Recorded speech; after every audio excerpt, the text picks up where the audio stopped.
Hello friends, কেমন আছো সবাই? আশা করি এই গরমেও সবাই ভালো আছো, সুস্থ আছো। আজকে আমাদের এই অন্ধ্রপ্রদেশে ভোট, সেই জন্য আজকে প্রায় কম্পাউন্ডটা ফাঁকা ফাঁকা লাগছে, মানে কোনো ভিজিটার্স এখনও পর্যন্ত আসেনি। আর এই দেখো, এইগুলো কি বলো তো, কাজু। এই কাজুগুলোকে আমি গাছ থেকে পেড়ে তার ফলগুলোকে ফেলে দিয়ে এই কাজুগুলোকে রেখে দিয়েছি। এগুলো রোদের মধ্যে শুকনো করতে হয়, ভালো করে শুকিয়ে গেলে কোনো কিছু একটা ভারী কিছু দিয়ে ভাঙলেই এগুলো থেকে বেরিয়ে আসবে গোটা গোটা কাজু। ইন্টারেস্টিং না ব্যাপারটা? দেখো, আমার ঘরের সামনেই একটা কাজু গাছ আছে। এতে মাত্র দু একটাই কাজু হয়েছিল, তাও আবার সেটা আমরা পাইনি, ভিজিটার্সরা এসে সবই নিয়ে চলে যায়, আমরা তেমন কিছু পাই না। আর এই দেখো, আমার গোটা কোয়ার্টারটাকে ঘিরে রয়েছে এরকম বড় বড় গাছ। তো চলো আজকে স্পেশাল কিছু বানিয়ে নেওয়া যাক, যেহেতু ভোট, তাই ভোটের স্পেশাল আজকে বানাবো চিকেন রাইস।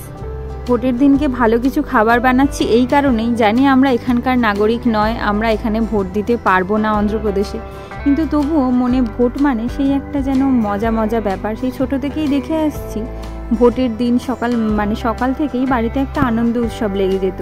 পাড়াতে সববার ছুটি, সমস্ত কাকা জেঠু বাবা সবাই বাড়িতে আছে। বাবারা সকালবেলায় ভোট দিয়ে আসছে, মায়েরা রান্নাবান্না করে ভোট দিতে যাবেই, সকাল থেকে গল্প গুজব, বাড়িতে ভালো রান্না, মানে ভোট মানে একটা আলাদাই অনুভূতি। আজকে এই চিকেন রাইস বানানোর কারণ হলো, চিকেন রাইসটা খুব তাড়াতাড়ি হয়ে যায় আর খেতে একদম বিরিয়ানির মতো লাগে। এর সাথে ভেজিটেবলসও থাকে, হেলদিও হয় ব্যাপারটা, আর খেতেও খুব ভালো হয়, আর খুব তাড়াতাড়িও হয়, আর খুবই ইজি প্রসেস। তো এই চিকেন রাইস বানানোর জন্য আমি প্রথমে কড়াইয়ের মধ্যে সাদা তেল দিয়ে তার মধ্যে দুটো দারচিনি, দুটো লবঙ্গ, দুটো এলাইচি, স্টার অ্যানিস, 4টে কপক বার্ডস আর একটু জয়িত্রী দিয়ে ভালো করে নাড়াচাড়া করে ভেজে নিয়ে আর দুটো বিরিয়ানি পাতা দিয়েছিলাম। তো সেগুলো ভালো করে ভাজা হয়ে যাবার পরে আমি দিয়েছি কাঁচা লঙ্কা আর পেঁয়াজ কোচানো। তো আমি এখানে কাঁচা লঙ্কা ইউজ করেছি, তোমরা চাইলে শুকনো লঙ্কা বা বেশি করে গুঁড়ো লঙ্কা ইউজ করতে পারো, বা কাঁচা লঙ্কাও যে যেমন ঝাল খাও সেরকম ইউজ করতে পারো। তো আমি আমার রেসিপিতে বেশি গুঁড়ো লঙ্কা বা শুকনো লঙ্কা ইউজ করি না, তোমরা দেখেছো। আমি কাঁচা লঙ্কাটাই বেশি প্রেফার করি, কারণ আমরা প্রচণ্ড গরমের মধ্যে থাকি। তো গরমের মধ্যে বেশি গুঁড়ো লঙ্কা বা শুকনো লঙ্কা খেলে দেখেছি শরীর বেশি খারাপ করে, তাই সেগুলোকে আমরা অ্যাভয়েডই করি। আর কাঁচা লঙ্কা খেলে শরীর ঠান্ডাও থাকে। এখন এই পেঁয়াজ আর কাঁচা লঙ্কাগুলোকে ভালো করে লাল লাল করে ভেজে নেব। দেখো, আমাদের পেঁয়াজটা প্রায় ভাজা ভাজা হয়ে এসেছে, আর এর মধ্যে দিয়ে দেবো আমি এবারে আদা রসুন বাটা 2 চামচ। তো এই আদা রসুন বাটার মধ্যে আমি দিয়েছি অল্প একটু কাঁচা ধনে, কাঁচা জিরে আর কাঁচা মৌরি। কাঁচা জিরে আমাদের হজমে সাহায্য করে আর স্কিনকেও খুব ভালো রাখে। পরে দিয়ে দেবো পরিমাণ মতো হলুদ গুঁড়ো আর পরিমাণ মতো শুকনো লঙ্কা গুঁড়ো। তো আমি এখানে কাশ্মীরি লঙ্কার গুঁড়ো ব্যবহার করেছি ভালো রং আসার জন্য, তোমরা ঝাল লঙ্কার গুঁড়ো ব্যবহার করতে পারো ভালো টেস্ট আসার জন্য বা ঝাল হওয়ার জন্য। আমি এত বড় হয়েছি, মাত্র একবারই আমি ভোট দিতে পেরেছি, তাই জন্য না আমার ভীষণ আফসোস হয়, যখনই ভোট আসে তখনই মনটা ভোট দিতে চায়, কিন্তু কি করব, এত দূরে থাকি, ভোট দেওয়া তো সম্ভব নয়, ভোটের সময় বাড়ি যাওয়াও সম্ভব নয়, তাই আর হয়ে ওঠে না। মনের মধ্যে একটা সুপ্ত বাসনা আছে, যদি আবার কখনো ভোট হয়, আবার যদি আমি ভোট দিতে পারি, এই আশায়। ভোট দিতে পারলাম না তো কি হয়েছে, ভোটের জন্য স্পেশাল খাওয়া দাওয়া তো করতেই পারি, তাই না? মশলাটা ভালো করে কষানো হয়ে গেছে, এবার এর মধ্যে আমি দিয়ে দিলাম ধনেপাতা আর পুদিনা পাতা কুচি। পুদিনা পাতা খাওয়া তো ভীষণ ভালো, পুদিনা পাতা খেলে গ্যাস রিলিফ হয়। এছাড়াও পুদিনা পাতা ডায়াবেটিসের রোগীদের জন্য ভীষণ ভালো, ক্যান্সারের প্রতিরোধক হিসাবেও ব্যবহার করা হয় পুদিনা পাতা। আর তাছাড়া গরমকালেতে নানা রকম রিফ্রেশমেন্ট ড্রিঙ্কের জন্য তো পুদিনা পাতা একদম অপরিহার্য। পুদিনা পাতার সেন্ট তো একদম অতুলনীয় যাকে বলে।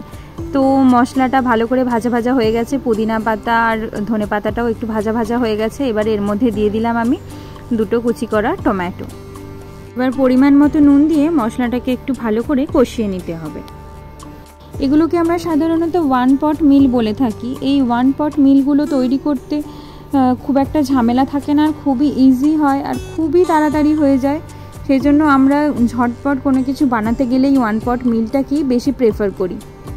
এই 1 পট মিল বা এই চিকেন রাইস যেমন লাঞ্চে অফিসে নিয়ে যাওয়া যায়, তেমনি বাচ্চাদের স্কুলে টিফিনেও দেওয়া যায়। তখন আমরা হয়তো চিকেনটা অ্যাভয়েড করে পনির অ্যাড করে দিতে পারি, বাট খুবই হেলদি হয় আর খেতেও খুব সুস্বাদু হয়, আর ঝামেলা ছাড়া খুব তাড়াতাড়ি বানানো যায়।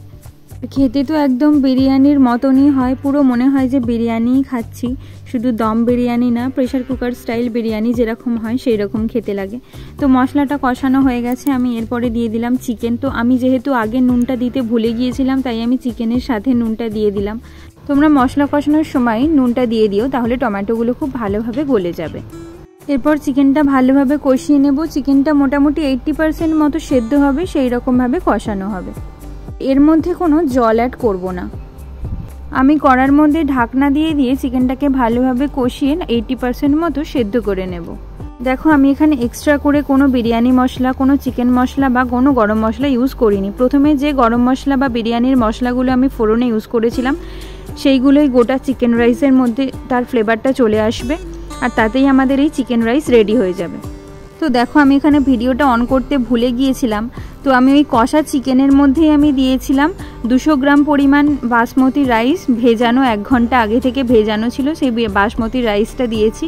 আর এখানে আমি দিয়েছিলাম একটা গাজর কুচি, একটা ক্যাপসিকাম কুচি, আর হাফ কাপ মতো কড়াইশুঁটি। আমি এখানে 1 কাপ পরিমাণ চাল নিয়েছিলাম, মানে 200 গ্রাম চাল নিয়েছিলাম। তো 200 গ্রাম চালের মধ্যে আমি 1.5 কাপ গরম জল দিয়েছিলাম, আর তাতে পরিমাণ মতো একটু নুন দিয়ে দিয়েছিলাম। তো আমি ভিডিওটা সেই সময় অন করতে ভুলে গিয়েছিলাম, আমার মেয়ের জন্য আলাদা করে বিরিয়ানি বানাচ্ছিলাম তাই। তো দেখো আমি ঢাকনা দিয়ে 10 মিনিট হাই ফ্লেমে রেখে দেব। 10 মিনিট রাখার পরে চিকেন রাইসটা এরকম দেখতে হয়েছে, একটু জল জল ভাব আছে। এর মধ্যে আমি দিয়ে দিলাম 2-3 চামচ মতো ঘি আর একটু গরম মশলা গুঁড়ো। আবার ঢাকনা দিয়ে আমি এটাকে আরও 15 মিনিট মতো একদম লো ফ্লেমে রেখে দেব।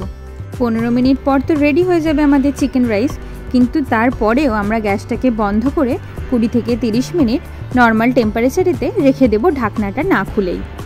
তো গ্যাসটাকে লোতে করে 15 মিনিট এখন দমে বসানো থাক, এটা বাকি রাইসটা রেডি হয়ে যাক। আর এইদিকে রেডি করে নিয়েছি আমরা আমাদের রায়তাটা, ওই পেঁয়াজ, কাঁচা লঙ্কা, নুন আর একটু গোলমরিচ গুঁড়ো দিয়ে।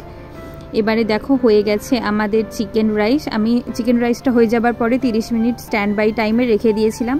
তো দেখো তারপরে এই রকম দেখতে হবে আমাদের চিকেন রাইস।